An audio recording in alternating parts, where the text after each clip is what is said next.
This is the Hollywood Outsider, a weekly entertainment podcast where this week we are looking at upcoming releases, The Collection, and Killing Them Softly. We are going to have spoiler-free reviews of Hitchcock, Lincoln, and Twilight, Breaking Dawn Part 2. The From the Outside In topic this week is the worst or most ridiculous plot twists in action flicks. We have the latest in movie and TV news, including our own trivia and Flashback DVD segments. My name is Aaron Peterson, and with me today are my fellow hoes.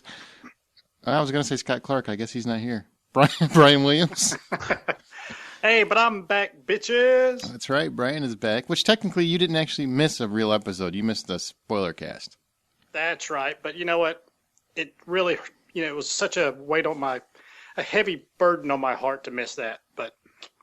Yeah, we were okay really. We were okay with it. Justin Yeah, McCumber. but he was careful to make sure that you knew that because it was a spoiler cast, it didn't really count. So his streak of never missing a, quote unquote Hollywood Outsider episode remains live.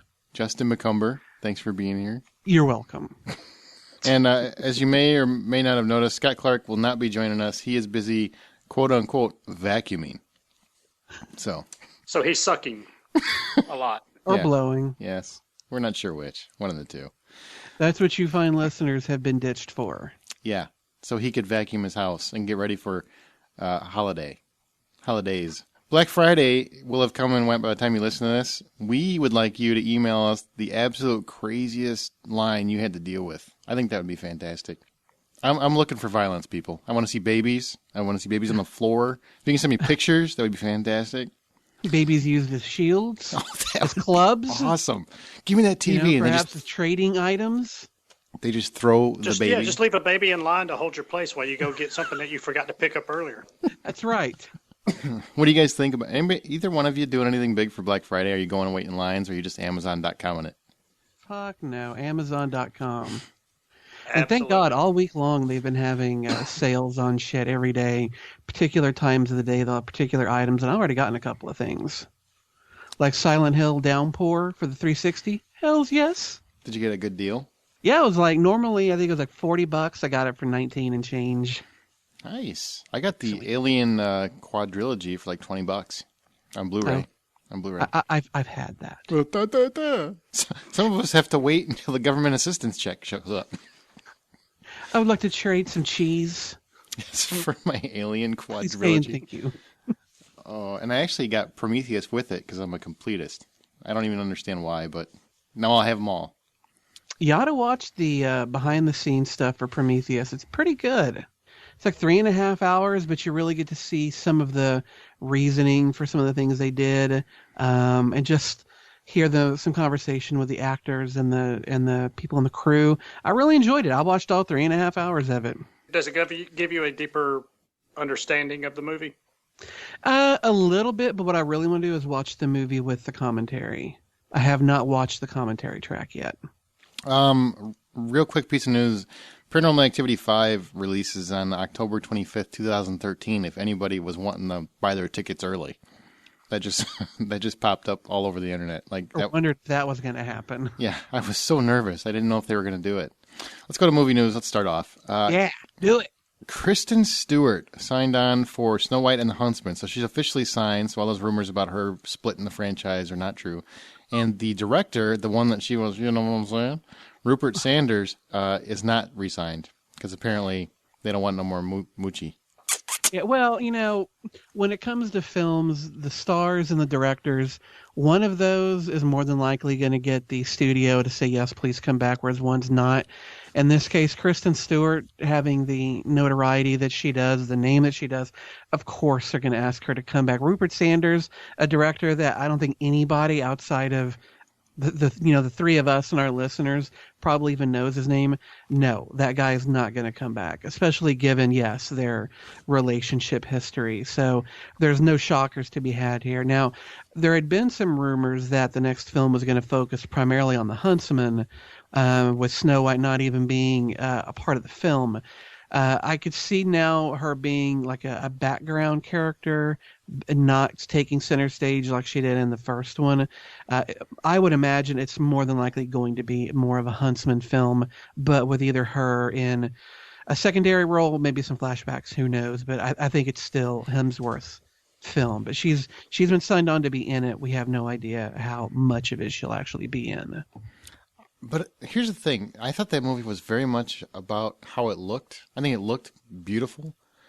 So I just hope whoever they end up signing for to direct it can actually capture that. That's really what I'm worried about. I don't care if Kristen Stewart's in it or not, because I'd rather see it for the Huntsman. But Rupert Sanders, I thought, did a very nice job with atmosphere and visual quality of the film. Well, he did, but he also showed an amazing lack of discretion and thoughtfulness in having a relationship with her. Well, I mean... Studio hired him to do a job. It wasn't to fuck Kristen Stewart. That was just bonus. Okay, Oprah. Let's go to... Producer Chris Columbus is amping up a remake of Young Sherlock Holmes for Paramount. Even though Downey Jr.'s Sherlock series is still ongoing for Warner Brothers, they still have the Sherlock TV show and Sherlock on the BBC. So we're going to get another Sherlock Holmes thing. Yeah, this is basically another example of the Hitchcock-Quaid complex. Sorry? Which is basically, it's basically if it's Aaron's one on Aaron's favorite list, it makes the news. Because there's really not much here other than the guy that produced it, Chris Columbus, is basically trying to get a remake started with this. And I like the original Young Sherlock Holmes. It was entertaining at the time. I don't know how well it translates nowadays, but I'm not very excited about it. I know, Aaron, you are, but I'm just about Sherlock Holmes out. No, that's what I'm saying. I'm not excited about it. I think it's a very idiotic idea to do right now, because you've got too many things out right now. There's too many properties. I think the TV show was already too much, the CBS one, Elementary. Right. So I think they should just stop it. I'm fine with the original. You misunderstand me, sir. I totally do not want this to happen. It takes a big man to admit when he's wrong. I, however, am not a big man. So. Well, Independence Day will no longer be coming out July 3rd. Fox decided to cancel the re-release. And also, in December, IMAX is going to debut the 9-minute prologue to Star Trek Into the Darkness on 500 3D screens. Yeah, it's Fox. What they wanted to do was they wanted to do a 3D re-release of Independence Day, and they were going to have the movie all post-converted because, of course, it wasn't filmed in 3D. And as most films that are in 3D now are done, they're converted after the fact. They don't actually film most of these movies in 3D, but they have decided not to re-release that movie. We don't even know really how far into the conversion process the movie had gotten. I would have to imagine that Fox took a look at how much money it was going to cost to do the conversion and then to re-release it in the theaters versus how much money they figured they might make on it. It probably wasn't as much money as they had originally figured, and so they ditched it. Also considering that on that weekend, Despicable Me 2 is coming out, which is going to get all the children and Aaron. Mm-hmm. And then The Lone Ranger is coming out that weekend as well from Disney. And Disney is going to be advertising the shit out of that film. Do you really want to get caught between the two of those? I don't think so. And if you're not going to release it July 4th weekend, then what the fuck? So they canceled it. But, I'm sure it was all just a return on investment thing. I can't say I'm particularly sad to have heard about this, but the whole Star Trek 2 getting an extended preview coming in December. Now that I am really looking forward to seeing how this movie is going to look. I can't say I'm more excited for this than anything else, but another J.J. Abrams Star Trek movie is high on my list of anticipated things, not least of which because of Benedict Cumberbatch. I think it's a genius marketing idea to have the 9-minute prologue actually hit theaters, just to get people talking about it, because it's been, Star Trek, the sequel was supposed to happen a long time ago, got delayed, got pushed back, things happen, whatever. They were supposed to have this a while back, so they're trying to get people more excited about it because it's been off the shelves for a while. And lately, when they make sequels, they do it about every 2 years, not usually 3 or 4 like this one's been. So the whole purpose is just to get people talking. I think it's a great idea. They should do this with more movies, as long as they're not charging for the prologue. I agree. And I kind of wish we get a little more time between movies because, damn, some of them just start bleeding together so bad. They come out so close together. It's nice to have a little bit of anticipation in between these movies. But every time I look at this article and I see that Enterprise design, oh, God, that's such a beautiful Enterprise. Now is this 9-minute prologue thing, is this something separate from the movie, or is this like the first 9 minutes of the movie? It doesn't say.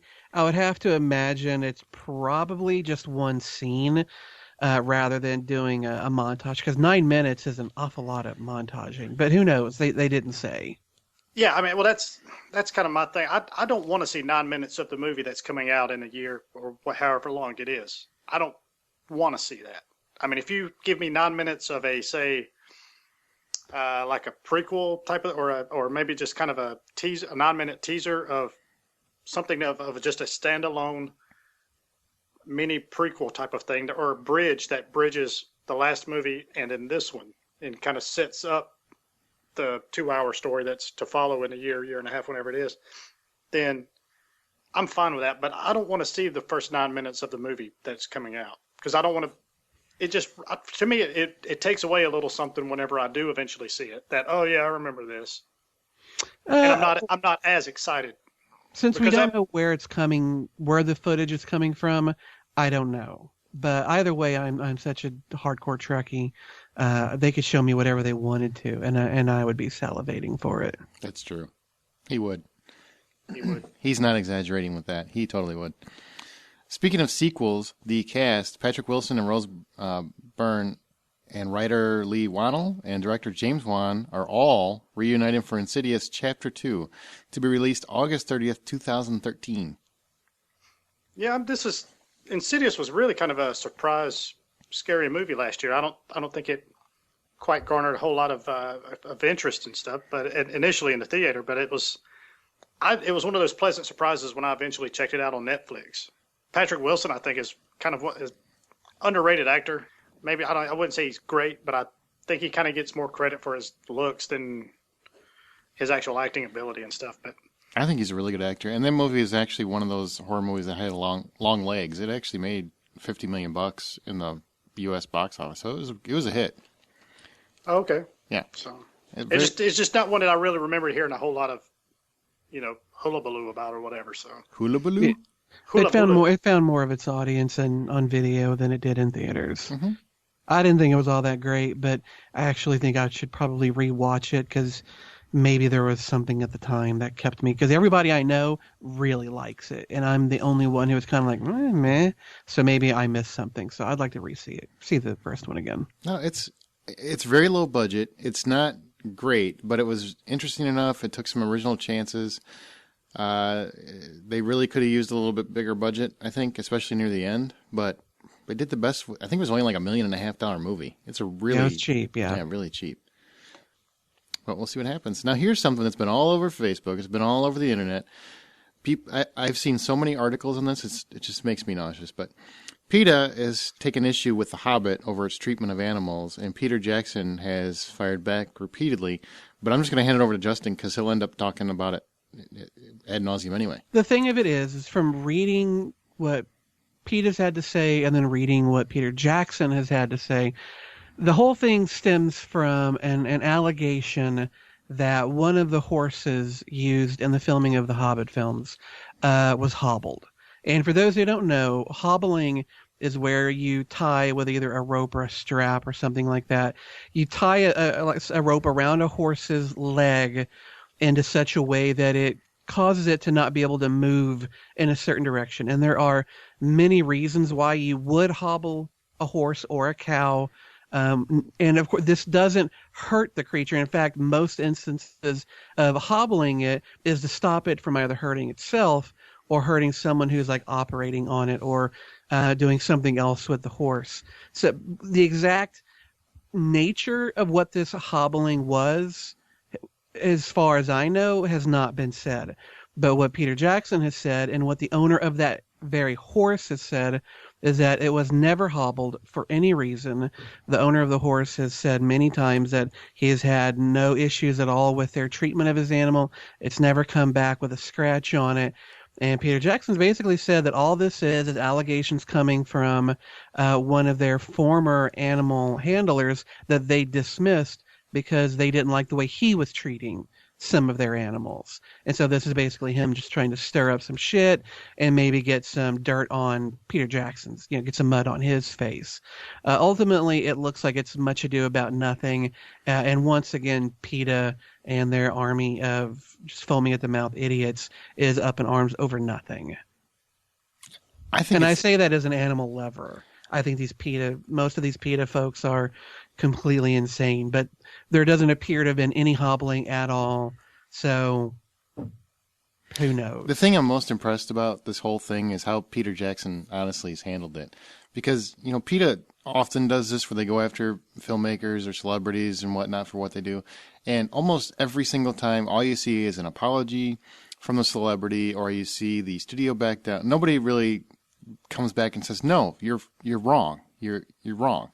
And the fact that he came right out and said, "No, you're not researching this. You're just making this up." He didn't apologize for anything. He said exactly what he believed to be true. I respect that, and actually defended his film crew as well as the crew in New Zealand that he worked with. That was very impressive to me. Well, and the guy obviously loves horses as much as anyone does. Watch the original 3 Lord of the Rings films.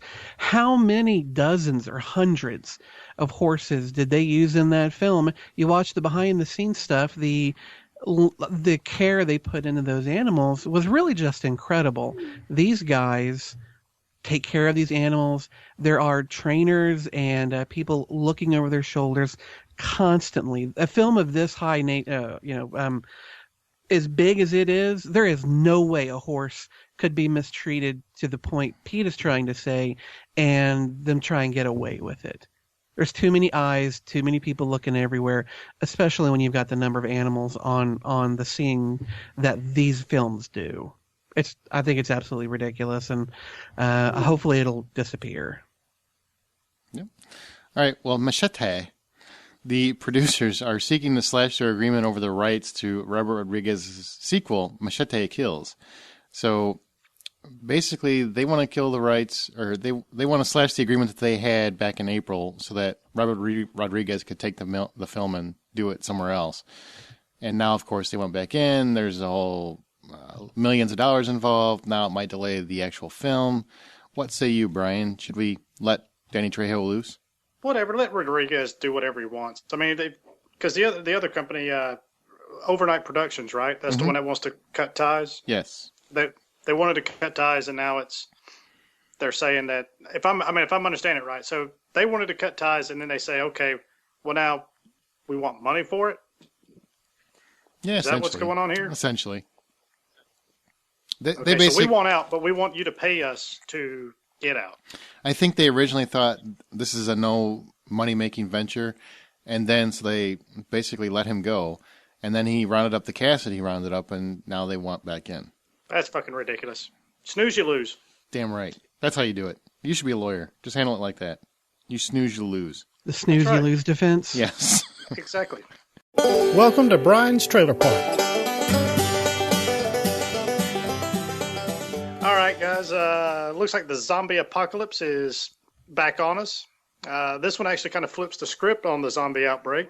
So what if a zombie is affected, not infected, but affected by a human and slowly reverses course? Well, that's what happens to R. Yep, just the letter R. Who saves Julie from a zombie attack, and they form this unusual survival team. And as his, I guess, human virus grows, it also kind of spreads to the other zombies and begins a human apocalypse amongst the zombies. So, Aaron, I know you like a zombie flick every now and then. Mm-hmm. How does this one grab you? Well, also we should mention that KDM, one of our listeners, suggested this one. She did. I should read her email real quick. It says, "Hi, fellas. Would love to hear what you guys think about Warm Bodies trailer. The other zombie movie coming out in 2013. It's definitely the opposite of World War Z, which she has mixed feelings about. But I am also not a huge Brad Pitt fan, so you might have to factor that in. Thanks a ton. KDM." Katie, I watched this only strictly because of her recommendation, and then I actually went and saw Twilight, the Breaking Dawn Part 2, and they played it before Twilight. I don't know, man. It's I think it has some potential to be amusing, but the whole thought that I think it's a one-note joke kind of movie. I think it's interesting, but the longer the trailer goes on, the more I started to say, this is a 20-minute movie. This should not be an hour and a half. Because I didn't think so. I didn't see. I love that trailer, and I'm really kind of excited to see this. I think it looks funny. It looks interesting, and I was really entertained by that trailer. See, I think it looks like a Netflix movie. Yeah, I kind of do. Here's my theory. It's got Rob Corddry. As funny as he is, it's got Rob Corddry, and you just don't make a good big screen movie with Rob Corddry in it. He's silly. I mean, watch his movies. They're funny in a special kind of way, but they're just not I don't know. They're just not mass appeal type of movies. I don't know. I thought Hot Tub Time Machine was fucking hysterical. Yeah, I would give you that one. I just, when you watch it, there's an exception. I just kind of thought it seemed like a one joke premise, and maybe it carries. I'll kind of wait for reviews to decide if I actually go see it or not. But watching the trailer, I really just felt, I don't know, man, this is a premise that is really pushing it. And as the trailer went on, it started to seem like the premise was getting weaker as it went on. So I'm kind of with Brian at this point. I think you're fucking wrong. And as far as it being a one joke premise, I think that's perhaps the wrong way to even look at it. It's not, I don't think it's a Zombieland type movie where you're going to have, these jokes after jokes after jokes, all of them being different. The movie is about a zombie regaining his humanity because of this thing he feels for this girl, and what he feels for her and what it does to him starts to spread to the rest. So it looks to be funny, but it doesn't look to be a joke film where it's not every scene is a setup for a shtick. It looks to be a kind of a sweet romantic zombie movie. I think it looks totally like a comedy. I think you're wrong. I think it looks completely like a comedy. I don't think it is a comedy, but it's not like a Mel Brooks comedy, or it's not like a Zombieland where you start off with double tap, cardio, where everything is a joke, set up for a new joke, set up for a new. It looks to me more like a romantic comedy. Just happens to have zombies instead of high school or college or working in an ad firm. I think you're all worked up. Well, I feel like you're judging the movie because you think it's this, and I don't think it's that. I think it's something else, and we're kind of looking at it from two different angles. I think it's more romantic than it is comedy. It just happens to involve zombies, and the fact that it comes out February 1st, 2013, just kind of that close to Valentine's Day, just kind of reinforces my point. Yeah, it's a romantic comedy about zombies. I don't know. To me, it looked really interesting, and I like that kid who's playing the lead guy there. He's an interesting looking actor that I've not seen. I don't think I've seen much of, but I like this performance. What can I say? I'm gonna climb back down off my my little high horse. I know, easy, killer. Yeah, easy on. I'm sure you'll be back on it at some point later. I will. All right, now if David Blaine, Chris Angel, and Penn and Teller decided to rob banks, we would have our next movie, Now You See Me. In a modern twist on kind of the Robin Hood theme, Jesse Eisenberg, Woody Harrelson, and Isla Fisher with Dave Franco, whoever he is, they rob banks while doing their show, and then they make it rain on everybody in the crowd. So this actually, I like a good magic illusionist type of movie. And this is right up my alley, especially when you're talking about bank heists and how does all this stuff get pulled off, that kind of stuff. So I'm ready to kind of have my mind blown with this movie. I don't know about you guys. What do you think? I think it looks good. I love heist movies. I love a little bit of comedy mixed in with it. I like the whole idea of, kind of like the Prestige meets Tower Heist. I think it looks funny. It looks good. I'm just going to agree with Justin because after the last one, I'm afraid to disagree. So everything Justin says from now on, I like. There you go. Boom. It's about time. No, I think it looks. Say balls, Justin. Say balls. Balls. He likes balls because Justin said so. I don't even know what to say to that. You like balls. I do I like balls. I really like the idea, and I like that Jesse Eisenberg and Woody Harrelson are back together in a movie, even though it's not Zombieland 2. I like those two together. I think they work well together. The concept is really interesting, and I like these kind of movies. It's heist movies. It's got a different kind of twist. How do you rob a bank from across the country? It seems really clever, and I thought the trailer was really well done. Yeah, and it's like even robbing a bank in Paris while they're doing a show in Vegas. I mean, it's ridiculous. It's original, and that's bonus points with me. Now You See Me actually opens up June 7th of next summer. Oh, wow. That's ways away. Yeah, we got a little ways for that one. So next is The Heat. And I'm not talking about what happens whenever Aaron and Justin get together to discuss Joss Whedon trivia. Well, instead, it's Sandra Bullock and Melissa McCarthy in a female buddy cop flick directed by Paul Feig, who did Bridesmaids. It's about a Feig. Your typical uptight FBI agent who's played by Sandra Bullock is teamed up with a Boston cop who's played by Melissa McCarthy, and they take down a drug lord kingpin guy. So I'm sure it's got a whole lot of laughs in it.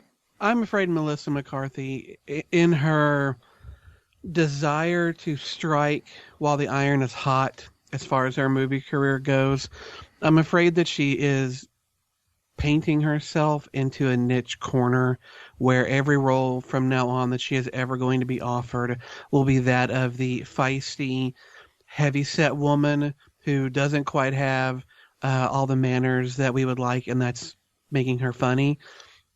It seems like that seems to be who she kind of played in Bridesmaids. It looks like who she's playing in the new movie with, oh God, where she's stealing identities. And now it looks like the same kind of chick she's playing in this movie. And I really hate to see a woman who is really so intelligent and funny just kind of playing the same sort of character over and over and over again.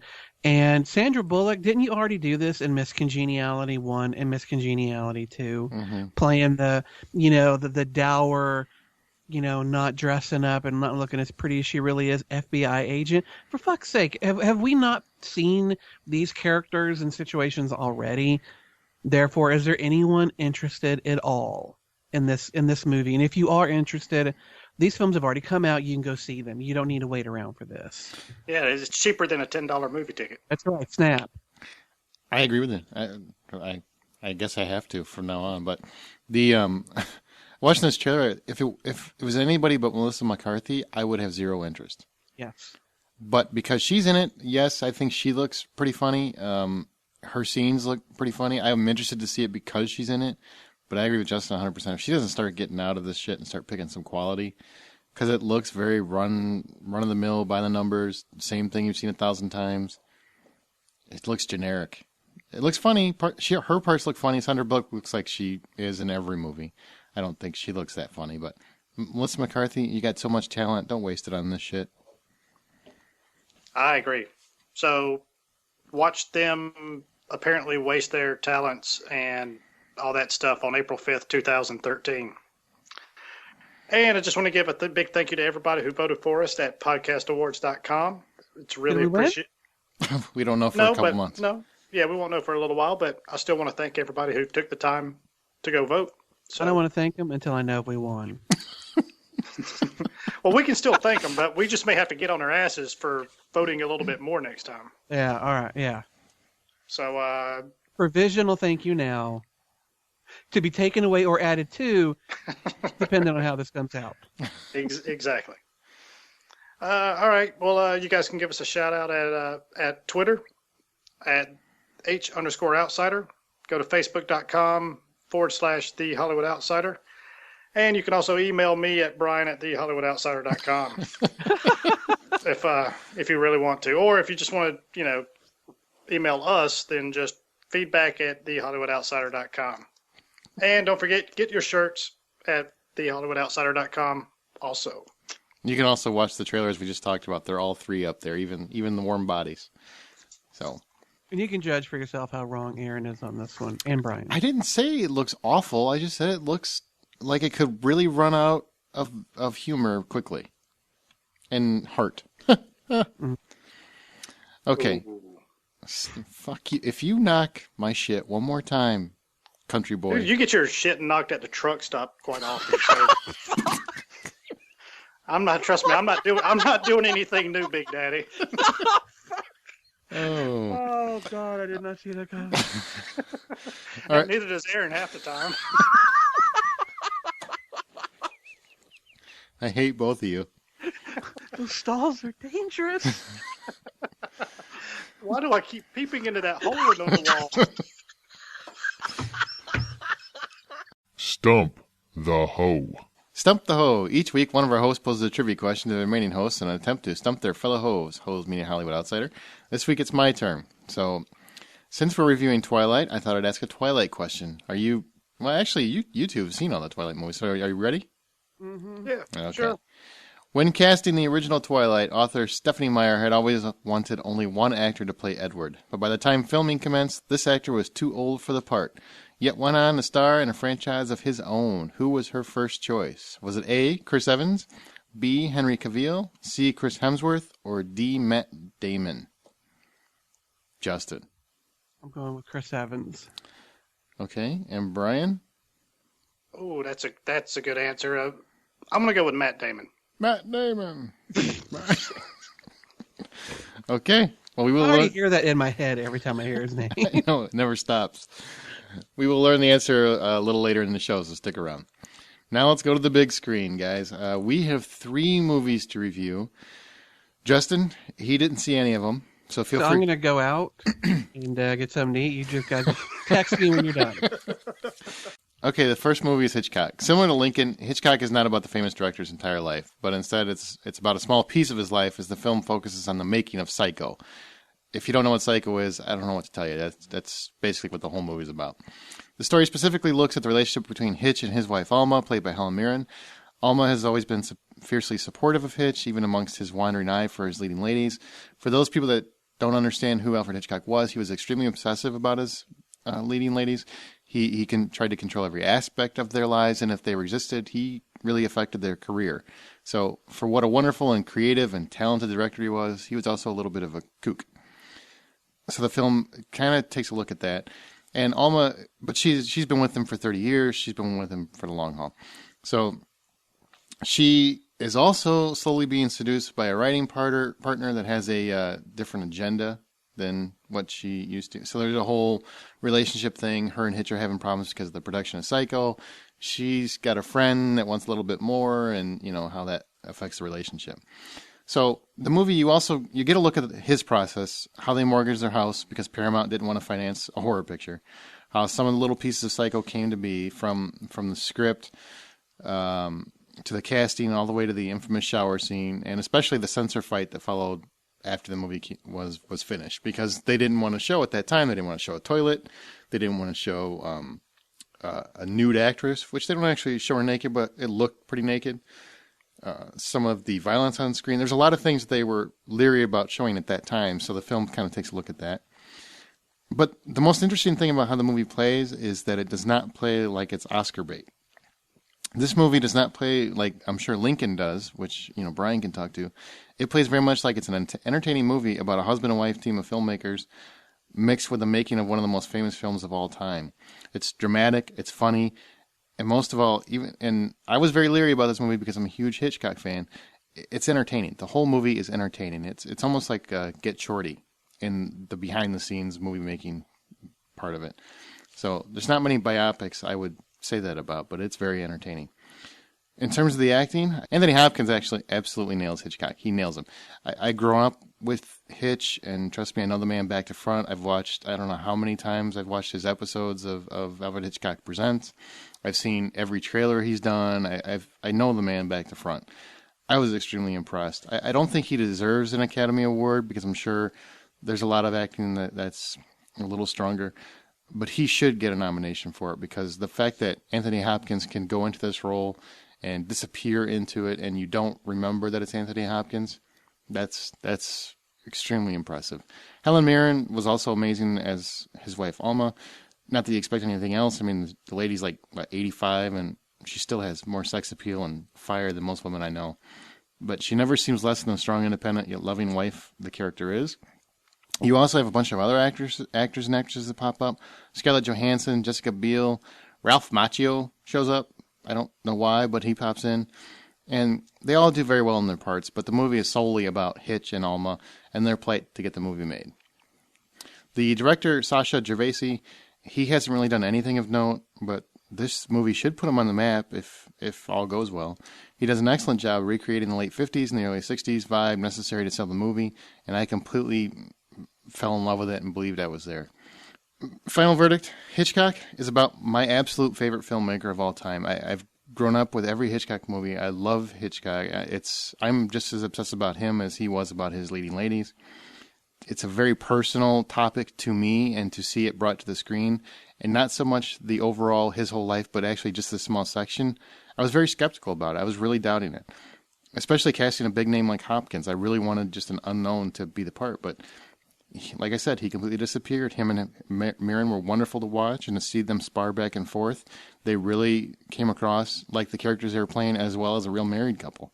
It was a delight. So watching all the behind-the-scenes stuff I've read about so many times and actually seeing it unfold in front of my eyes, I felt like a little kid again. So this is the first biopic that I've seen that I would call entertaining. I want to see it again.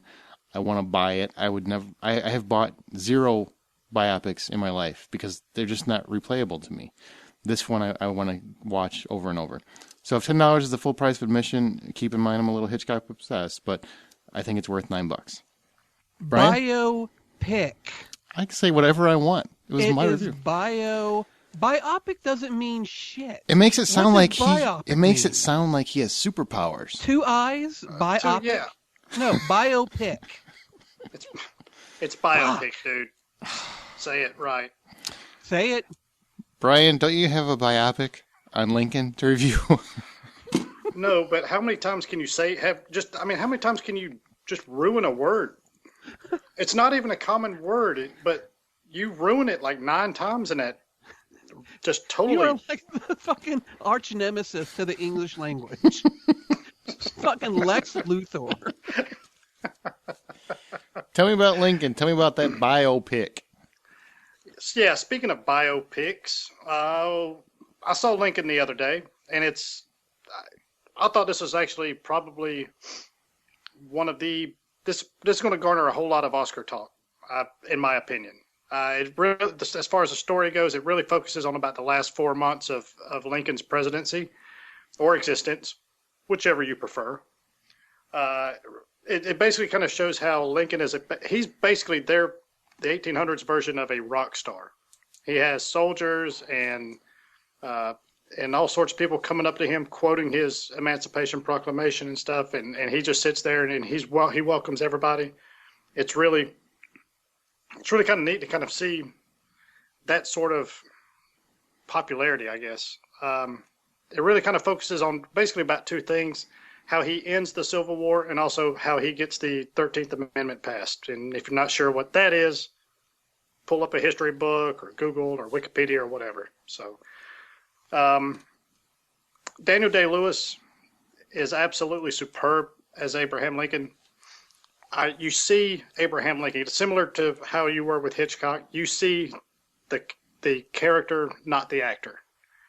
And you really, even when you're looking for Daniel Day-Lewis, every now and then you might get a glimpse of him, but you see Abraham Lincoln.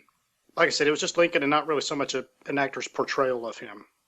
There's a lot of kind of mid-level famous people that make some supporting roles. It was almost like people were just volunteering, sign me up.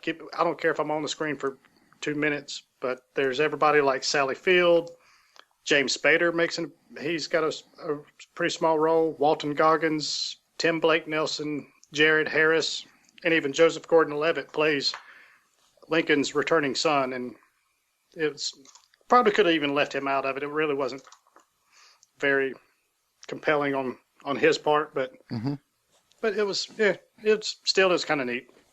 But as far as the production stuff goes, the attention to detail with the costumes and the sets was absolutely phenomenal. It really made you feel. You could kind of feel the era. You could feel the how far it was back in time, but without the giant sweeping scenes of battlefields and all that stuff. It really kind of kept everything tight, but the sets and everything was set very, very just well. Just the attention to detail with everything it just really made it feel like you were back in the 1800s. Really kind of a minimal use of CGI, so it really, again, with the close shots, a lot of shots were in rooms, meeting room, with the Congress and everything. Maybe a couple of docks or loading areas, small streets, that kind of stuff. So it was, you didn't have to have a wide overhead shot of Washington in the 1800s, that kind of stuff. So you really kind of, I guess all that money they used for better uses. So basically the overall verdict is Lincoln, it really kind of told a lot of he really told a lot of like historical anecdotes, and they really played on that a lot. And he used a lot of these stories to kind of make his points whenever he was arguing with other congressmen, senators, etc. And Daniel Day-Lewis's delivery of all this was just so magnificent. I could just sit there and watch him tell these stories as Abraham Lincoln for like 2 hours. It was just, these stories were just great. I just kept waiting to hear more stories. He had tell a story about Ethan Allen or some other, historical figure, that kind of stuff. And that's really, to me, is what made the movie. Really? Yeah, it was just funny because he's got this humor, and it even plays on it so much where one of the other guys, they're in this large meeting, and the guy finally just gets up and goes, not another story. And he storms out and everybody just kind of laughs. So while the movie is about 15 minutes too long, I still give this a solid 9.0. I think it's going to be I think it's going to be heavily nominated when it comes Oscar time, and can't recommend this one enough. Especially if you're a history buff. If you don't like history, that kind of stuff, then don't waste your time. You're probably not going to like it. There's not a lot of action. But if you want to know more about one of the greatest presidents we've ever had, definitely take you a couple hours and go see this. Okay, in the last review, Twilight Breaking Dawn Part 2. Brian fucked me, and he was unable to go see. Want to hear? What's that? That's a story I want to hear. Hang on. I'll pass. It was a dark, stormy night, and he had a bottle of Chardonnay. No, he was supposed to go see the movie. He was unable to, so I had to bite the bullet because I promised you, dear listeners, that we would review it this week. I have seen every Twilight movie, but none in the theater. I've thankfully avoided that hell, which is Cougar Town, and been able to see it in my home safely with my wife or whatever, just not in the theater. So I went and ventured to the theater so I could endure this classic, even though Brian or Justin, one of you should have, since you both have enjoyed the entire series. Here's what the movie's about. I'll try to be brief. Bella is turned into a vampire, and following the birth of Renesmee, the Cullens are forced to gather other vampire clans in order to protect the child from a false allegation that puts the family in front of the Volturi. Did I say that right? Volturi. Jacob, Edward, Bella, Carlisle, and everyone else must come together in this very last chapter of the Twilight, quote-unquote, saga. Okay, we made fun of this series for so long. It's hard for me to even say with a straight face that I had a lot of fun watching the movie. I haven't liked any of the previous 4 movies, not a single one of them. Breaking Down Part 1 I thought was okay, but it was still pretty much just blah. This one I really enjoyed, and I can't even believe that I'm admitting it, but maybe it's because imprinting started to make sense and didn't seem so creepy, or maybe it's because I could finally see the entire story coming together, but the shit gets fun in the last movie. What the fuck happened to you? I don't know. I think I lost my man card. Jesus. Have you seen it? Then I guess you should take a big dose of shut the fuck up. So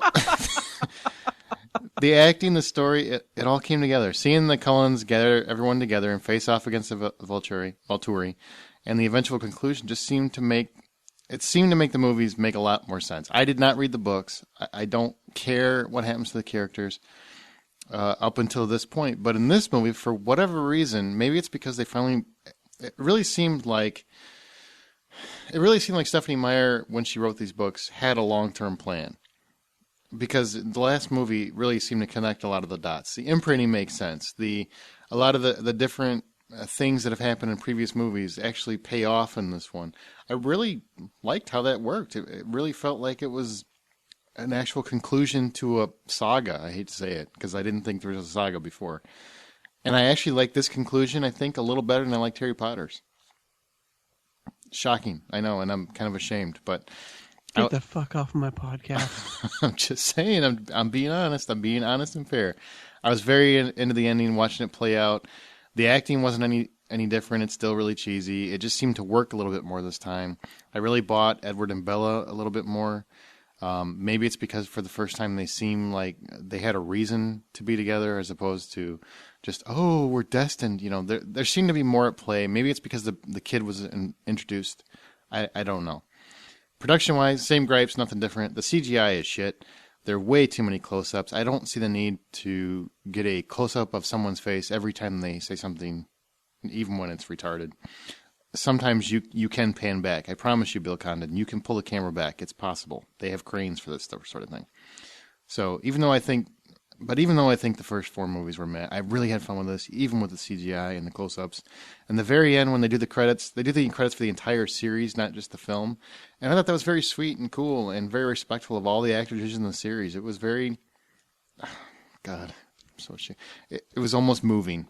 I hate to say it. It was almost moving.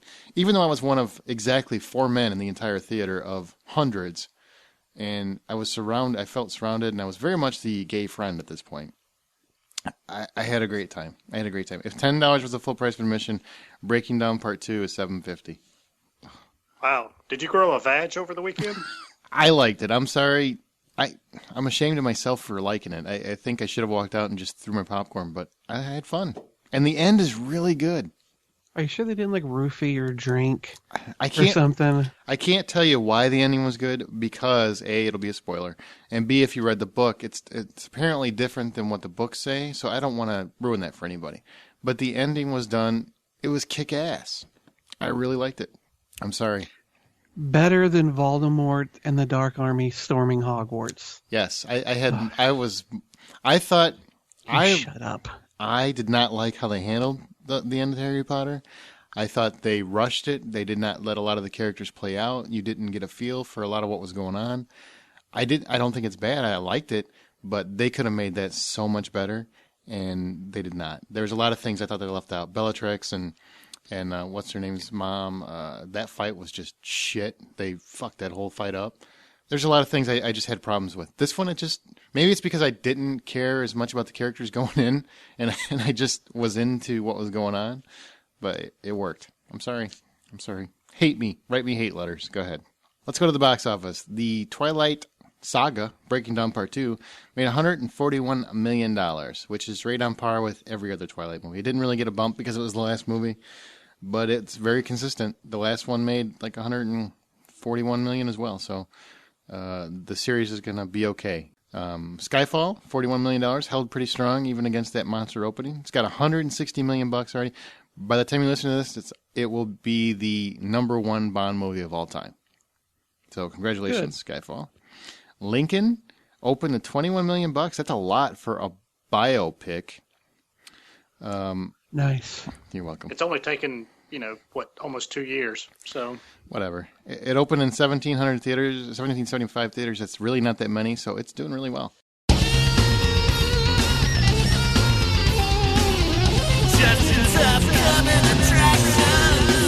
All right, well, we have got 2 films we're going to be talking about tonight. They're going to be opening on November 30th. The first one is The Collection. Now, The Collection is a horror film that follows a 2009 film called The Collector. Josh Stewart reprises his role as Archie, who was in the original film. That's his name, Archie? I think so. Really? Mm-hmm. All right.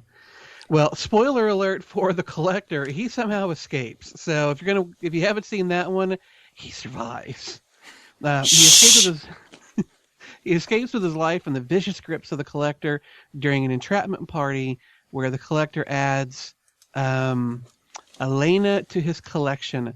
Instead of recovering from the trauma... Oh, his name is Arkin. Sorry, I misread that. Wow, I pulled an error in there. Arkin is suddenly abducted from the hospital by mercenaries hired by Elena's wealthy father. Arkin's blackmailed to team up with the mercenaries and track down the Collector's booby-trapped hideout and save Elena from his sadistic rituals. Now, Aaron, you're a big horror buff, so are you ready to add this to your... fuck, I'm not even going to use a pun that bad. You want to see this? I do. I want to add it to my collection. I got limits. I'm not doing it. Yes, I as we talked about a week or two ago, I'm a huge fan of the original. I think it's one of those great undiscovered movies that more people should find because it's worth watching. This one looks a little different. It doesn't have the same concept as the first one. It kind of looks almost like a version of Saw, where the first one was really clever. How it switched things up, and you didn't know if the burglar was in the house, but the killer didn't know that the burglar was in the house, and he had to figure things out. That was a really interesting concept. This one's a little bit more generic, but I still really want to see it. I love the first one, so I'm giving them credit. Yeah, I didn't realize that was till we talked about it, like I said, last week or two ago, that it was a sequel to the Collector. So this is that alone has got me excited because I really like that first one also. So. Sweet. Well, I have never seen that first one, so I didn't even know the second one was coming, what it was about. And now apparently I don't need to see it because I know kind of how it ends. Actually, not really, because how it ended, apparently by having the sequel, that's how we know how it ended, because it actually had a surprise ending. Yeah. All right. Well, the second film is Killing Them Softly. Now, this is a crime thriller directed by Andrew Dominik and starring Brad Pitt. It's based on the 1974 novel called Cogan's Trade by George V. Higgins.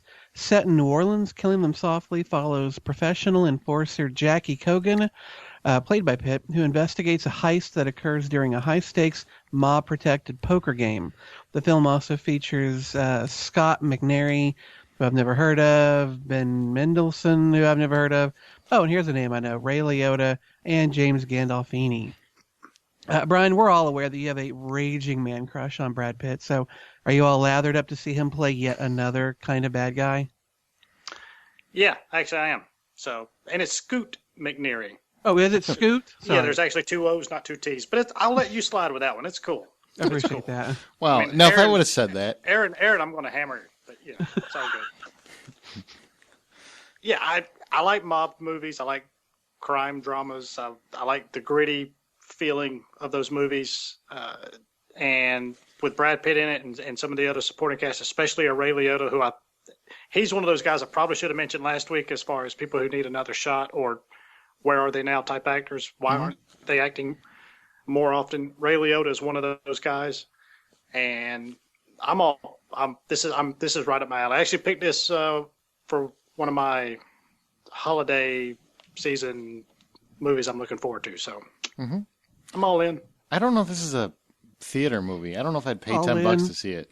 All in. It's about a poker game. I saw what you did there. Oh, honestly, yeah. Okay. Just take credit for it, even if you didn't mean it. Yeah, I will. I'll take the hit on that one. A hit? He said.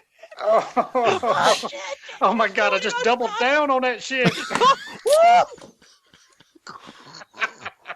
Oh, just send me up the river. Oh, Jesus Christ. Let's end this before it goes too far, guys. Of these two films. Can everybody that's listening tell that we are ready for the holidays? We're just ready to go. Ready for some turkey and some stuffing, bitches. Of these two films coming out on November 30th, which of them are you most likely to see? The Collection or Killing Them Softly, Aaron? I will be seeing The Collection. And Brian? Both. You got to pick one. That's a fucking pussy answer. Yeah. Which one are you going to see? Killing Them Softly. Killing Them Softly. Okay. All right. Of the two, I'd probably say Killing Them Softly. I didn't see the first film, so I'm not that invested in seeing a second one. Whereas this one, yeah, It's at least it's something in a first film and not a sequel. So Killing Them Softly wins 2-1. Aaron loses once again. Although I will say, have you noticed the trailer? They are not even mentioning the first movie. I don't think you need to see the first movie to enjoy it. I really don't. Because they're not really mentioning the collector. What they're hoping on, because apparently nobody saw it. Yeah, it wasn't a hit by any way, shape, or form. It wasn't even a DVD hit, so I don't even know how this thing got approved or made, or somebody that greenlights movies. Yay for him, but he should start looking at numbers a little better. Yeah, somebody slipped in a little contract or something just while somebody was signing away a bunch of stuff. Said, "Here, approve this real quick." All right, here we go. Yep. Get out of here. Where to hear us? You can subscribe on iTunes, Zoom, Google, listen on your Stitcher radio app. Give us a thumbs up if you do, or any RSS feed, as well as Rockford College Radio, Thursdays from 4 to 6. What's this movie? What's this movie? Each week we play ours or our listener-suggested clip from a movie, and if you think you know what the clip is, email us at feedback@thehollywoodoutsider.com, or send us a direct message on Twitter at @H_outsider. And we will announce those that got it correct on the air and give you a proper ho shout-out.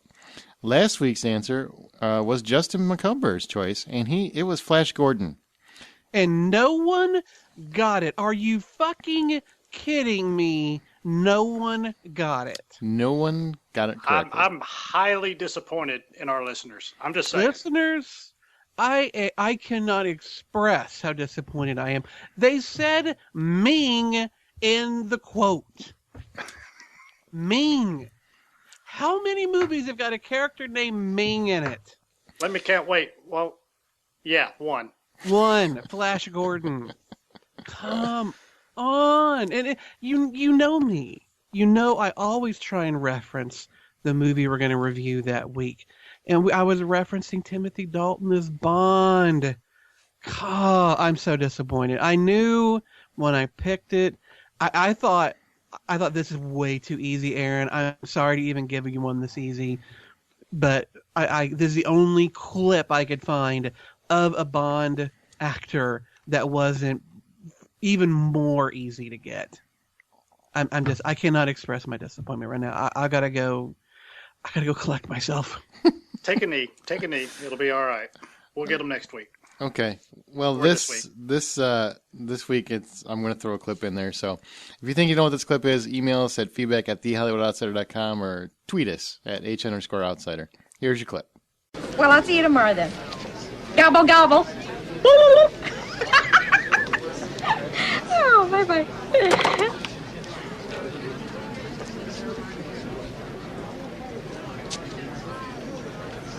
Welcome to Marathon. May I help you? Yes. How may I help you? You can start by wiping that fucking dumbass smile off your rosy fucking cheeks. Okay. Now let's go to the TV and home video news. Entourage creators are developing The Happy Tree with Fox. It's a comedy about the movement to legalize pot. Justin, since you obviously smoke a lot of it. Oh, fuck, I wish, bro. What do you think? I wish. No, it's really interesting how lately, how many people openly admit how much pot they smoke. I mean, Kevin Smith on all of his podcasts can't talk enough about how he loves pot. On Bill Maher's show, what Real Time, he can't talk enough about how much he loves pot. Apparently, even though it's still illegal federally, people are just happy as shit to tell you how much they love it. If it were legal and if I didn't fear that at any moment I might have to go get a job, I would probably be high all the time. But I can't. More the said me. But in the recent election, Colorado and Washington actually did pass on a state level legalizing pot, all, just in general, no medical bullshit involved. So there is a definite movement in this country towards legalizing marijuana, and of course it's a movement. Entertainment industry wants to get on top of that, and so the guys who were the executive producers over Entourage want to do a new TV show called The Happy Tree, which is about this character who is a corporate attorney, has a nervous breakdown, quits his job, and now all he wants to do is get a life of peace on the Venice Beach, smoking pot, and becomes the unlikely voice for the marijuana legalize it movement. I think if this had been attempted on a network like Fox a couple of years ago, it probably would not have been greenlit. Pardon the pun, green, and lit. Fuck, there's 2 puns in one. Bam! We're on a roll, ladies and gentlemen. It wouldn't have seen the light of day. But there is a shift in the zeitgeist, and I'm interested to see what they do with this. I loved Entourage, even though it had some weak moments.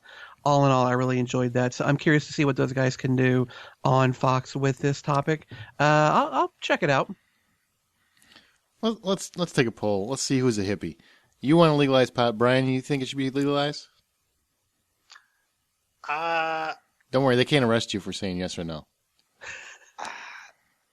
I think it should. Yeah? I think it should. Yeah, I think it should. I think one of the major forces against it right now are the just ginormous alcohol and tobacco companies that are lobbyists and all that stuff. That's probably one of the biggest hurdles the pot industry is going to have to overcome, as far as, because now you're talking about taking away from their recreational. It's thing so that funny. they've got a stranglehold on, basically. It's funny with Hostess going out of business. That should have been one of the companies. Them, the Doritos people. They should have lobbyists pushing for this shit. Taco Bell should be steamrolling over Washington to get this shit passed. They should just have pictures of joints every time you come to the drive-thru. Mm-hmm. Yep. Mm-hmm. All right, Lionsgate is in negotiations to sell TVGuide.com. Do we still need this, Brian? No, just about any site you pull up has got some sort of TV listing or guide or something that you can just pull up. Your phones have it now. There's no need for this. It's wasteless. I'll give them a pack of gum for it. Well, seriously speaking, who uses TV Guide? I didn't even know it was still around. I mean, I guess I've seen it on the TV Guide channel now and then, but I really never looked at it. And how would you have found it on your satellite? By the satellite's fucking guide. Yes. Yeah, by the TV Guide that's on your satellite or cable provider. Exactly. Who uses TV Guide? I remember I used to look at it 10 years ago, 15 years ago, but with satellite and cable already having their own integrated guides that I can search through, I don't even know really who looks at it. When I read this article, though, it's so funny. Lionsgate bought TVGuide.com originally for $241.6 million. Mm-hmm. And now they're looking to sell it for about $25. Yeah, they lost a buck or two. Yeah, it's like me trying to sell my VCR at this point. Luckily, when they bought it, 3 months later, J.P. Morgan had some people who came in and bought half of it for $122 million. So they're not out as much as they could have been. But seriously, who didn't see the death of this shit? People not paying attention. Okay, something really cool. I think this is cool news. Hugh Laurie, House, is in talks with NBC to return to television in Crossbones, a pirate adventure series where he would play Blackbeard, who lords over all the pirates and thieves in the 1700s. Justin, tell me you don't want to see this. Don't lie to me. If a cable channel were doing this, I would be a lot more interested than I am right now, because the main networks, NBC, CBS, ABC, and Fox, if it's not a show that's set in some office somewhere, they're canceling. Or a police station. They are canceling shit left, right, and center that requires... I'm surprised Revolution hasn't been canceled yet, with the recent cancellation of Last Resort and some other show. It seems like if it costs even a smidge too much, they don't want to do these shows. So I don't quite know how they're going to do a pirate show. That's going to be expensive. Filming on the water is expensive shit. Just ask the people at Last Resort. They'll tell you. That said, I am incredibly curious to see Hugh Laurie play Blackbeard. See him play this iconic figure from history. I would love to see somebody really get behind this and make an interesting film or show that has the look that it needs and the feel that it needs. I just don't trust that any major network is actually going to give the money that's required or let it last long enough to actually find an audience, because it's not going to have Johnny Depp in it, and it's not going to have any kind of, supernatural elements to it. This looks to be a pretty set in the real world kind of pirate show. I want to see it, and I want it to be great. I don't have a lot of faith that NBC will do it. I thought very much the same thing. If this is on HBO, I would be so pumped right now, because you know that they can embrace it and actually make it a real pirate world, where NBC is going to neuter the shit out of it.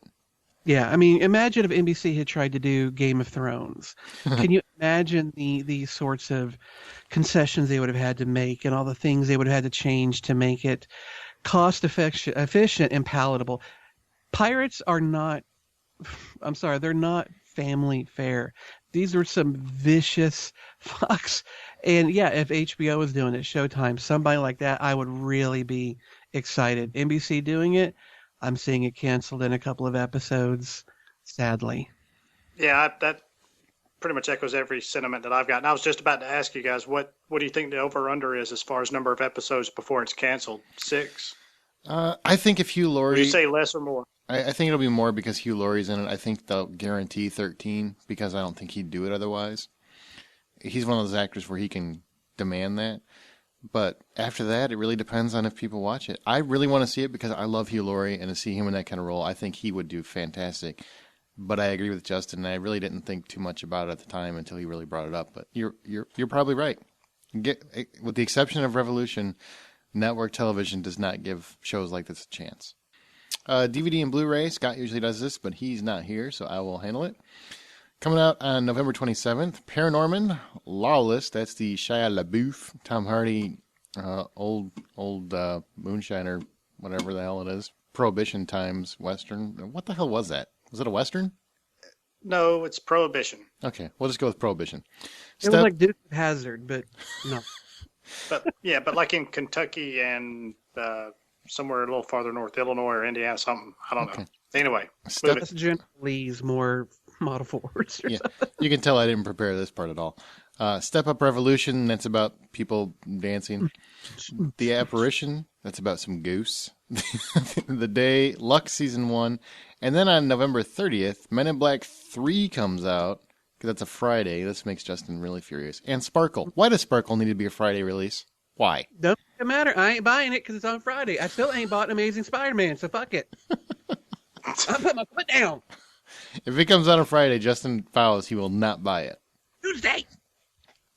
That's my date. And as an apology to fans for the delay, Marvel, because they delayed their Phase 1 Blu-ray package where it had all the Marvel films starting with Iron Man up until now with the Avengers, they are including a showcase of its Phase 2 slate of films, including, Ant-Man and Thor 2 and Captain America 2. That's going to be part of the Phase 1 package that finally comes out April 2nd. Justin, are you finally happy? I will be happy when it comes in the fucking box that they were going to put it in with the Tesseract and everything else. I want my special packaging, and I want it now. Ooh, yeah. Hit me with that unknown shit. Flashback. Each week, our hosts recommend a little-known or obscure film that hopefully you will give a chance to. This week, it is Justin's turn. So, Justin, tell us your movie. All right, well, this time I tried to go a little further back than I did last time, and we are going to take a trip in the Wayback Machine all the way to 1993. So I Married an Axe Murderer. Oh, yes. This is, unfortunately, this movie cost $20 million to make and ended up grossing in the United States $11 million. Nobody saw it. All the critics fucking hated it. Yet, for some reason, it found an audience on the VHS, and luckily it's gotten a bit more, I would say publicity, but just some good word of mouth than it did in theaters. But So I Married an Axe Murderer is a film that when I first saw it, I was first off, hating myself that I didn't actually go see it in theaters. I'm one of the people who helped it not succeed. Mm-hmm. But two, I had to wonder, why did this not catch on more? Because it, granted, it stars Mike Myers, first of all. And even though this was before he got super huge with Shrek and all that stuff and went on to make The Love Guru and those, massive hits, I would still have thought that Mike Myers' name would have drawn in some people. Unfortunately, it didn't. What are you going to do? Mike Myers plays a character named Charlie McKenzie. He's this beat poet type guy living in San Francisco, and he's always breaking up with women because he's got this issue with commitment, and he's kind of paranoid about how women are really reacting to him and what's going on. And he's got a friend named Tony who's in the police who's always trying to help him get over it. Yet he never does until he meets the right woman played by Nancy Travis. And they form this. They have this really great little montage as their relationship quickly develops. And they form a really tight bond. But of course, as his character is prone to do, he starts seeing things and these coincidences he sees into where he starts thinking that she is this axe murderer that has been killing men all across the country. So as she's trying to get closer to him, he's, paranoid and trying to get distance from her. They end up going to a bed and breakfast where all sorts of hilarity ensues. It's very funny. It's very sweet. And I don't know if it was the title that threw people off or what, but I really wish that people who like romantic comedies and haven't seen So I Married an Axe Murderer would take a chance and rent it. It is very much a 1990s sort of film, early 90s with the look and the feel of it. But it is sweet, it's cute, and I can't imagine people would come away from it not having a good time. That's a huge melon. Oh, God, yeah. He also plays, Mike Myers plays his father's character, the father of his character as well. And he's just, as Mike Myers just has an incredibly funny Scottish accent, constantly ribbing on Mike Myers' younger brother with his huge head. Goes to sleep on his huge pillow. Go upstairs and lay on a huge pillow. Piper is down. Oh, it's great. It's really funny. Okay, and that is So I Married an Axe Murderer. Mm-hmm. Right now we're going to take a quick break, and we'll come back with our From the Outside In topic. We're going to hear a promo from Proudly Resents. Here you go. This is Adam Spiegelman from the Cult Movie Podcast, Proudly Resents. We proudly resent our favorite cult films, either with the people who made them or comedians like Jimmy Dore, Jimmy Pardo, Steve Agee, boo boo, and other big names that you've heard of if you like to listen to podcasts and stuff like that.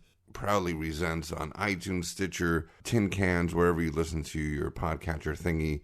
ProudlyResents.com. European Podcast Award nominated. Thank you. Which is like an American Podcast Award, but they show a little nipple. Now it's time for our Stump the Hoe answer. The question was, when casting the original Twilight, author Stephanie Meyer had always wanted only one actor to play Edward. Only one. But by the time filming commenced, this actor was too old for the part, yet went on to star in a franchise of his own.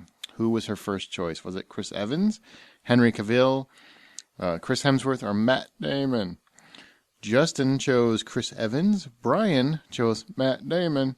The answer was Henry Cavill, who ended up being the Man of Steel. Fuck had even heard of him. Yeah. Before he was the Man of Steel. I'm just letting you know. That's who she picked.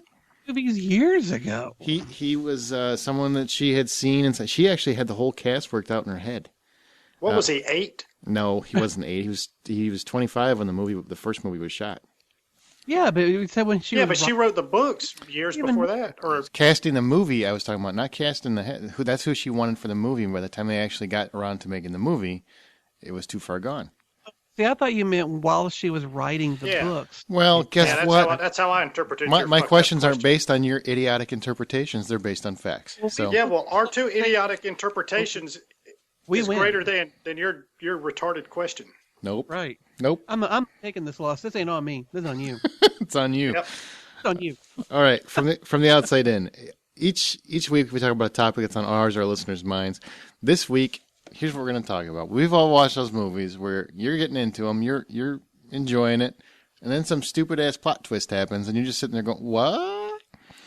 So we're going to pick a genre just to make it a little easier. We're going to do action flicks, and it can be any action flick, sci-fi, buddy cop, whatever. this time. And we're going to talk about what are the worst or most ridiculous plot points or twists we've witnessed in action films. And then if the other hoes can figure out what the hell the filmmakers were trying to do, we'll explain it. Otherwise, we'll just keep bitching about it. Justin, you can start. Well, most of my choices aren't, I don't know if I call them so much a twist, but that there were plot elements in them that I thought were just completely fucking retarded. That works. But my first one, and I don't know if you could really consider this an action film, but it is a sci-fi film that has some action-y bits in it. Signs. Well, it's yours. We'll just go with it. Go ahead, let it sweep in. Trust me, we all agree that Justin is not going to follow whatever criteria we put forward anyway, so it's okay. I am a rebel who plays by his own rules. I am that renegade cop. No, Signs was a film that I really had high hopes for because I loved M. Night Shyamalan's previous films. But Signs was a terrible film made worse by the end twist that the aliens who were coming to Earth were vulnerable to what? Could be hurt by what? Fucking water. And that we're covered by 80% of anyway. Right, this planet is made up of covered in 80% of water. Our bodies are made up. 70 something fucking percent of water. Water saturates our air. It's in the sky. It's in the ground. It's fucking everywhere. And yet these aliens can't even come up with a fucking biosuit to get away from water. I'm sorry. I'm sure Shyamalan had some kind of deeper meaning to that I needed to sift through the different layers of the subtext and the text beneath that. It was stupid. If you can travel hundreds of light years, I'm pretty well sure you can figure out, oh, there's water on that planet. Maybe I should wear something to protect myself. Or better yet, let's not fucking go there because it's covered in the shit. Couldn't agree more. So there you go. Signs dumb. What about Return of the Jedi? The moon on Endor. Whoa. Huh? Whoa. No, easy. Just hear me out. Hear me out. The moon on Endor. How is that the thing that's going to keep the frickin' Death Star good? I don't quite understand. I've never understood that plot point. What do you mean? I mean, why is it they only have this one little station that basically handles the entire Death Star? And then they go ahead, they get a couple Furbies to go and take it down, and then bam, things down. It just seemed a little ludicrous, like they wouldn't have some backup plan somewhere. Well, yeah. I mean, the fact that the fucking Ewoks could stand toe-to-toe with the Imperial presence on the moon of Endor, yes, is quite ridiculous. Originally, that was supposed to be not Ewoks, but Wookiees. That would have been an actual viable threat against the Empire. But that makes more sense. The whole reason the Death Star was there is because it wasn't finished. It didn't have a shield yet to defend itself, so there was a station on the moon that projected a shield around the Death Star to keep it protected. Once it went down, then of course Lando and all the other ships could zoom in and attack the Death Star head on, whereas they couldn't have before. But to me, the Ewoks are the dumber little element than anything in that film. That's true. What about Brian? What do you got? You know, I'm staying with the Shyamalan family, and I'm going to pull a McCumber. And I'm going to go with The Village. Basically, it's kind of the same concept. It's just a stupid ending. They sell that. Well, first of all, it was marketed wrong because it was kind of marketed as a like a horror movie almost. It focused on this monster that was out there surrounding this village, but yet it's really about these people who live inside of, Central Park or something, and they live in a shelter. But it was like this, the big quote unquote ending. I don't know. It was one of those things I had figured out. I don't know. Maybe after the opening credits stopped rolling, it was one of those things like, okay, they're obviously in here, and I had that just figured out, and put it off to the side and tried to figure out some other alternate ending for it. Turns out I was wasting my time for an hour and a half. But it was just again not so much a. Well, I guess that was supposed to be a big plot twist, but it really wasn't. You would think at some point these kids would have seen a giant bird fly over them. Or maybe, airplane? Yeah, that's what a giant bird meant. Yes, that's what I meant. Well, that was one of the things in the movie that they talked about, was that this guy was so rich that he had paid the FAA to keep planes from flying directly over this plot of land where he had set up this, historical kind of group. It's just stupid. It was stupid and ridiculous. But I actually have quite a lengthy list of dumb moments. You want me to hit 2 of them? Hey, go ahead, because I have a small list, so go ahead. I'll give you a twofer, and both of them have the same fucking stupidity, but on either ends of the temperature spectrum. The Day After Tomorrow and Independence Day, in one of them, Vivica Fox can outrun fucking fire, and in the other, Jake Gyllenhaal can outrun frost.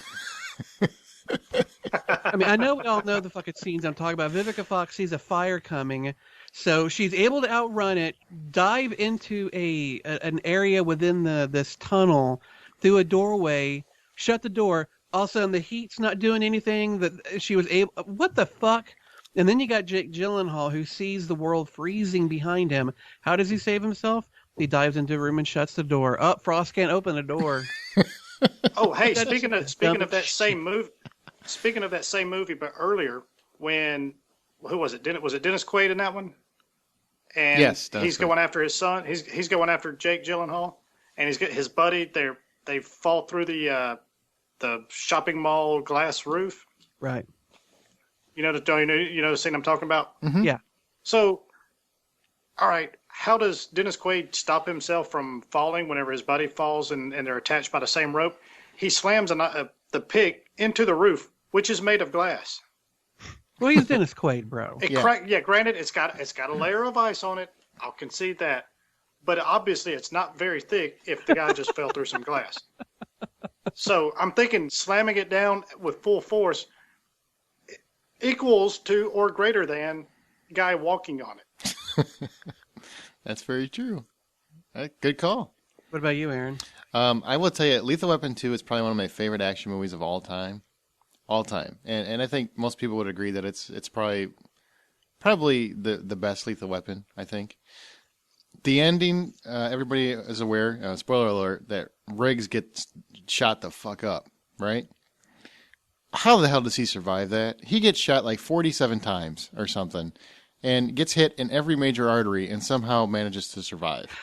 Made no fucking sense. Granted, I want Riggs to live because I want to see Joe Pesci return. But even though I love that movie, every time I get to that part, I'm like, there's no way. He can't fucking survive that. It's just impossible. It just grazed him. It just grazed him like 8 times. Like, was this the one with diplomatic immunity? Yes.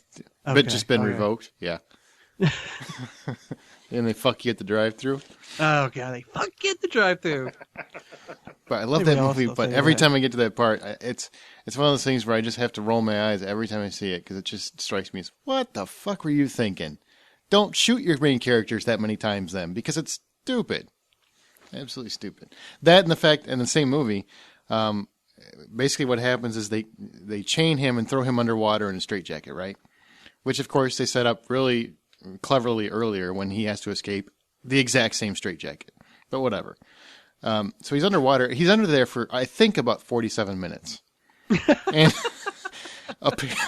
you can actually see the day get brighter from sunlight and then go back to nighttime. Yeah. He's down there a long fucking time, like Navy SEAL time. Like Navy SEALs are like, man, I need a scuba tank. I don't know how Riggs did it. Even the guy from Dolphins have Waterworld come was up for like, air damn. quicker. And then the best part about that whole scene is he somehow, and if you've ever been underwater, you understand what I'm saying. He somehow has the brute force underwater to hit a pole and dislocate his shoulder like that. Fucking impossible.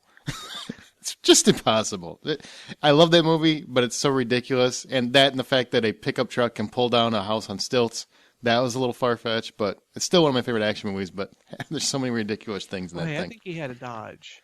And it was a pretty big truck. It's a big dually. What about you, Brian? Anything else? Yeah, Mission to Mars, kind of staying with the sci-fi stuff here. Martians basically use seeds to, quote-unquote, build Earth.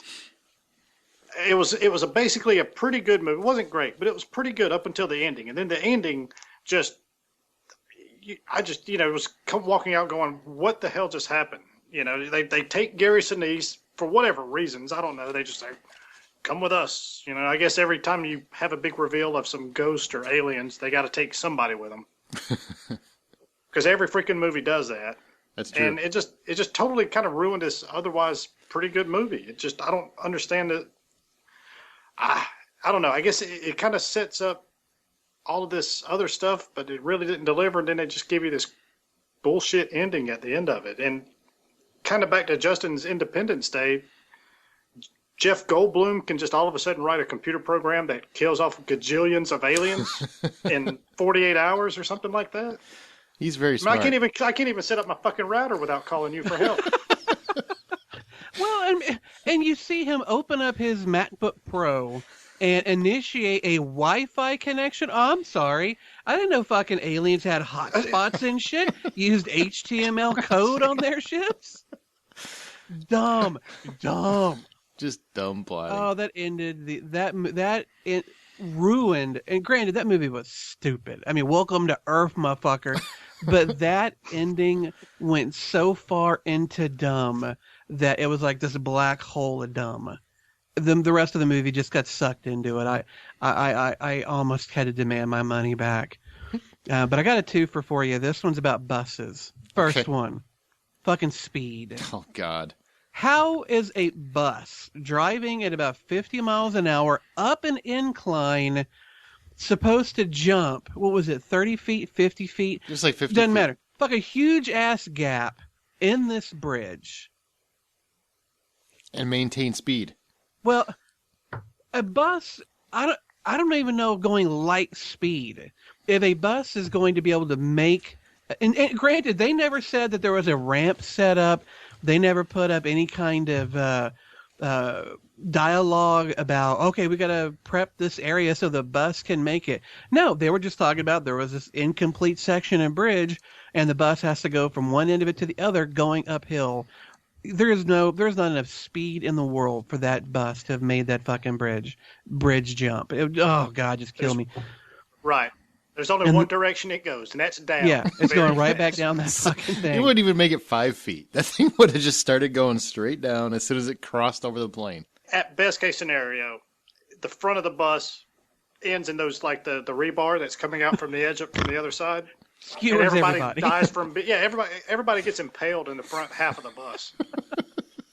But Swordfish also had a bus in its ending, and here's John Travolta's big plan to escape, is he's going to get on a public bus that's then going to get picked up by a helicopter that's going to carry it away to safety through the city. Let me go ahead and bash into fucking every building and billboard sign on the way out of town. Why is that the stealthiest escape? And let's forget, police don't have helicopters, don't have guns. I can't stop laughing. I remember watching that movie when that happened, and I actually stopped out loud and said, "What the fuck?"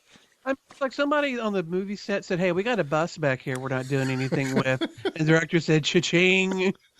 We got the speed bus that actually crashed. You want to use that one? Got my ending. Let's go. That's funny. My last one is, and if somebody can really explain this to me, I would love for you to email me, because I've been trying to figure it out for years. Even Google and Wikipedia can't help me.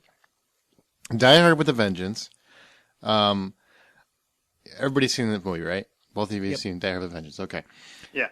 Obviously he's doing his little things for Simon. There's the one in the park where he has to fill up the glass, or fill up the jar, and he has to take one glass has to fill into another glass, and has to even out. And the calculations, the numbers do not make sense. For the life of me, I watched it over and over and over. It never makes sense. I don't understand how that pans out and how he stops the bomb. It's been too long for me to remember what the exact numbers were, but if you're not smart enough to write up one of those that actually works while you're filming or before you film that movie, you don't deserve to write a movie. Exactly. Or just pick the fucker up and throw it. I don't care. Right. I wouldn't have dealt with it at all. I just pick it up and, shit. Let's find somewhere where there's not children and pitch it. What about you, Justin? You got any more? That was really about it. The only other dumb one I had left was Godzilla, the remake. I love that scene where Godzilla's rampaging through the city. They're fending him off, and then he takes a turn down the street. We've lost him. Yeah. We don't know where Godzilla's at. Oh my God. It's like it's a fucking huge lizard in the city, tall as most of the buildings. I'm pretty sure you're not going to lose it. It's not exactly subtle. Oh, that's funny. It's not a ninja. Oh, I did have one more. Escape from L.A. That's obviously a cult movie, and a lot of it's ridiculous. But the surfing scene, what the fuck? At what point did John Carpenter sit there and say, all right, Kurt, I got an idea for you, buddy. Here's what we're going to do. This is genius. People are going to love this. You're going to need to escape on a surfboard in the middle of the street, and it's going to pan off, and it's going to look great. Worst special effects you've ever seen. Makes absolutely no sense whatsoever. It really is got to be on the top 10 worst scenes of all time. Yes. Just in an otherwise movie, I think is really fun. That movie, every time that comes, I fast forward. I can't even watch it anymore. I'm just so, it irritates me. Yeah. And don't even get me started on Highlander 2. That whole movie is one big black hole of dumb. The quickening, you wish it would quicken. I refuse to acknowledge its existence at this point. Good for you. There was one movie, and that was it. There can be only one, Justin. That's right. All right, let's go to recasting the classics. We'll come back to that. That was a fun topic. We'll try that with a different genre later on. Recasting the Classics is our new segment where each week one of our hosts is given a classic film, and then they're asked to recast 5 of the characters in that movie with current modern-day actors. They don't have to stay within the same ethnicity. Hell, they don't even have to stay in the same gender as long as they can defend their choice. Each week we do that, and then at the end of it, we hand it off to another one of our hosts, give them their movie, their 5 actors, and the next week they have to do it, and on and on. Brian, this week it is your turn. Aaron gave you The Godfather, and he wanted you to recast Michael Corleone, Sonny, Tom Hagen, Captain McCluskey, and Don Corleone. Yeah, I kicked this one around quite a bit because I wanted to kind of do something different. Although, I wanted to maybe cast it full of women or, like I say, maybe a different race. But I kind of tried to stick with just kind of recasting in the traditional manner here. I'll start with probably the lesser known of the ones that Captain McCluskey. He was kind of a bad cop, so to speak. Kind of an old, tall, lanky Irishman. I'm going to go with Tom Wilkinson. I wanted to cast Clint Eastwood, but he's just probably a bit too old. Tom Wilkinson, he was the oldest one of the guys from the Full Monty. Okay. He's been in a lot of other stuff since, but he's a tremendous actor. Begins, right? Mm-hmm. He was in Batman Begins. Yep. Right. Carmine Falcone. Right. Yeah.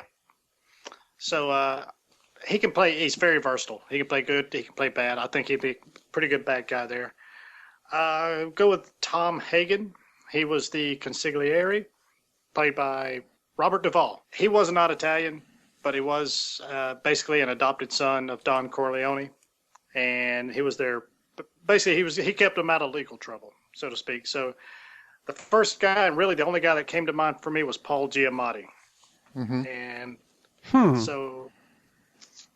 And let's go with Sonny next, who was Michael Corleone's brother, also another son of Don Corleone. He was played by James Caan. He's got to be fiery, he's got to be excitable, a little bit crazy. And the one guy, this is probably an easy cop out, but he's the one guy that I kept coming back to, and that is actually his own son, Scott Caan. I like that. Yeah, it's not bad. I can go with that. Yep. Let's go with. All right, so we got a couple more. We got Don Corleone and then Michael. Michael's kind of the main. I'll go with Don Corleone next. To me, you got to cast somebody who's probably middle-aged. You can dress him up to be older. You can also dress him down for maybe any flashback scenes. I'm torn between 2 guys, and that's Benicio del Toro and Javier Bardem. I think Bardem would probably do an actual better performance, but I think Benicio del Toro is really kind of he might carry off the heavy. He can get fat as fuck. So, Jesus. I'm just saying. Yeah, I like Benicio del Toro a little better myself. Okay. Okay. And the main guy? Main one is Michael. This was probably the trickiest one of them all because he goes in The Godfather. He goes from this very young, innocent ex-army guy. He's the good son. He's the one that everybody, his father included, is trying to protect and kind of keep out of the business. Sonny tries to keep him out. His father tries to keep him out. Everybody kind of tries to keep him sheltered. They want him to go on and do good things. So he's got to be younger. He's got to be, like I said, innocent. Maybe a little bit of weakness there. But he's also got to, because he grows throughout the whole movie, he's got to show some focus. He's got to show some conviction, and even basically turn cold and just businesslike later on. I'm going with Joseph Gordon-Levitt. I'm just kind of. This was a really hard one. This was a really hard one to pull off because there was, I was thinking like maybe Leonardo DiCaprio, maybe even Joaquin Phoenix. No, I like Joseph Gordon-Levitt better. So yeah, that's not bad. So that's kind of who I was thinking of. Okay, I can go with most. I can go with most of those. I don't know about Don Corleone. I think you need a stronger actor there. I like Javier Bardem a lot more than Benicio del Toro for that one. But outside of that, it's pretty good. I'll tell you for Don Corleone, this was one that I actually marked off my list. But because he can get pretty large himself. Well, he doesn't have to be a large guy because that's. Yes, he does. He's got to have that weight, Brando-esque weight behind him, and that was Val Kilmer. Throw some cotton balls in his cheeks. I actually like Benicio del Toro better. I think the guy has a more interesting screen presence. Javier Bardem is great, but I find him too menacing in everything that he does for me to be comfortable with him as a Don Corleone type. Right. Well, he can be that guy that relates to the people in his borough or town, the streets. Right. He can be that guy. He can show that generosity that he has when he does a favor for you. But he can also pull off that menacing, hard guy that says, all right, now you owe me. You need to do a favor for me. So, right. Yeah, I think Aaron's wrong once again. Yeah, we should be used to it by now. You'd think. Yeah. So, all right. So I'm giving Scotty one, even though he's not here. Okay. So this might bring him back next week. Aaron, take notes. He's gonna have to listen to the podcast. If he quits, then I'll do it for him. All right. So we all know Scotty loves musicals, and basically one of my favorite musicals is Grease. Oh, yes. So, so I'm basically want him to cast Danny, Sandy, Rizzo, Kaniki, and just a little curveball there, Principal McGee. The old lady in the movie. Okay. That's a great pick, man. All right, Scotty. Well, get on that. Okay, we got a couple quick emails before we wrap up. One is from Greg Ash. Your discussion about actors getting a second shot has me thinking, where's Rick Moranis? If anyone deserves a second shot, it is this guy. More importantly, what films would benefit most from his unique charm and inherent sense of altruism? I believe he's retired, right? Yeah, didn't his wife... She had cancer or died of cancer or something like that. So, yeah, and he kind of quit to take care of her full time. Yeah, so he's not acting, so he's off shrinking kids somewhere else. For me, he'll always be the keymaster. Lewis, yeah. Lewis. Oh, yeah. Sue S. wrote in very quickly because she listened to the James Bond spoiler cast. No more Brian Williams impressions. There can be only one. Sue. That's it. That was Appreciate you having my back, Sue. Yeah. I disagree. I think we can probably find another one. How hard is it to find a Southern guy in Georgia? I think it's pretty easy. Apparently very hard because you suck at it. Fuck y'all. You can find us on thehollywoodoutsiders.com. Be sure to stay through the credits for a few outtakes. We're on facebook.com/thehollywoodoutsiders. Email us at feedback@thehollywoodoutsiders.com. Please tell your friends, guys. Subscribe on iTunes, Zune, Google Reader, listen on your Stitcher Radio app. Give us a thumbs up if you do. or any plain old RSS feed, as well as Rockford College Radio Thursdays from 4 to 6. We apologize this week. I think we're all pretty freaking tired, getting ready for the holidays. So that's fuck you, man. I'm on my game. Okay, man. Just because you didn't bring it, don't mean the rest of us didn't. That's right. Don't be hating. All right, and these are the two former podcasters. They're going to start their own called the Hollywood Outcasts, coming soon. Brian Williams. Hey, man, I had a blast. This was a lot of fun tonight, and I just want to wish everybody a happy Thanksgiving. By the time we listen to this, it'll probably be over. It'll be Black Friday. They'll be standing in line. Okay, well, then I say I hope they had a happy Thanksgiving then. Jesus, you got to be a dick about it? Yes. And Justin McCumber, who has a new book coming out. Is it available for pre-order yet? Not yet, but as soon as it is, I'll let everybody know. And we will be working on an audio book for that as well. That's a new little thing I've been working on. So, yeah, it'll be an ebook, print, but as soon as it's available, I'll let people know. And a minor magic. Brian and I are going to get voice roles. Is that right? Is that what I heard? You heard wrong. Oh, man. I'm very disappointed. I had that plan. Dude, if anybody, I tell you what, though, if anybody is just born to be in your Western one, it's me. It's you? Well, this one takes place mostly in Tennessee and New Orleans. I don't know. Maybe Brian, but no, I actually, Veronica Jaguar, who read the audiobook for Haywire, kept hitting me up constantly wanting to know if the audio rights, what was going on with them for this new book, because she really, really wants to read this one. So I got to give it to her. She's a professional. Do you have any needs for Scottish? No, God, please, let's go, move on. All right, get us out of here. And also, our James Bond Skyfall spoiler cast is up, so check that out. It's already on the website. And next week, we will be reviewing Red Dawn, a new From the Outside In topic, and more on the next Hollywood Outsider. And remember, guys, from all three of us, Scotty, enjoy your quote-unquote vacuuming. The next time you go to a theater, buy popcorn. All that shit. I know you have a son. Mm-hmm. Yeah. Is he gay too? No. Who, Aaron? Young MC? No, motherfucker. Jesus Christ. Jesus Christ said, stop nailing. White dude with the black man's penis. That's what I tell myself when I go to bed at night. Yeah. And I tell my wife because she's never had any other ones, so she doesn't know any better. Wow. Oh, don't sell yourself short. She's had a lot of black penis.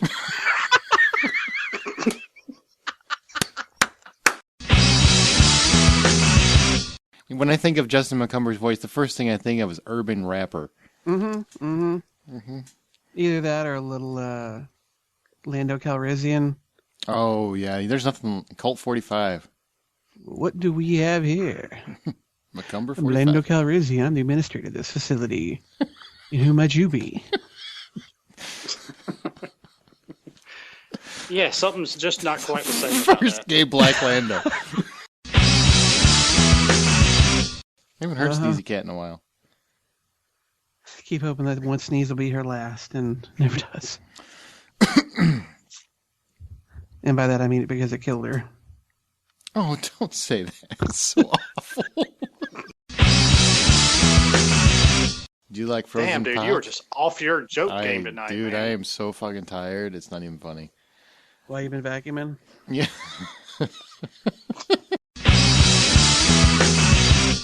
You know, Scott is that, but he's like I said the other day. Scott is our Carl Pilkington to, Ricky Gervais. He benefit most from, or what? Yeah. Okay, let's try this again. How many biopics can we get him in? What films would benefit most from his unique charm and inherent sense of altruism? God damn it. I was like, right. When are we going to Foghorn Leghorn here at the end now? I say, boy, where's Rick Moranis? Most for his charm and unique sense of altruism. Here we go. Here. I say, Eric, come here, boy.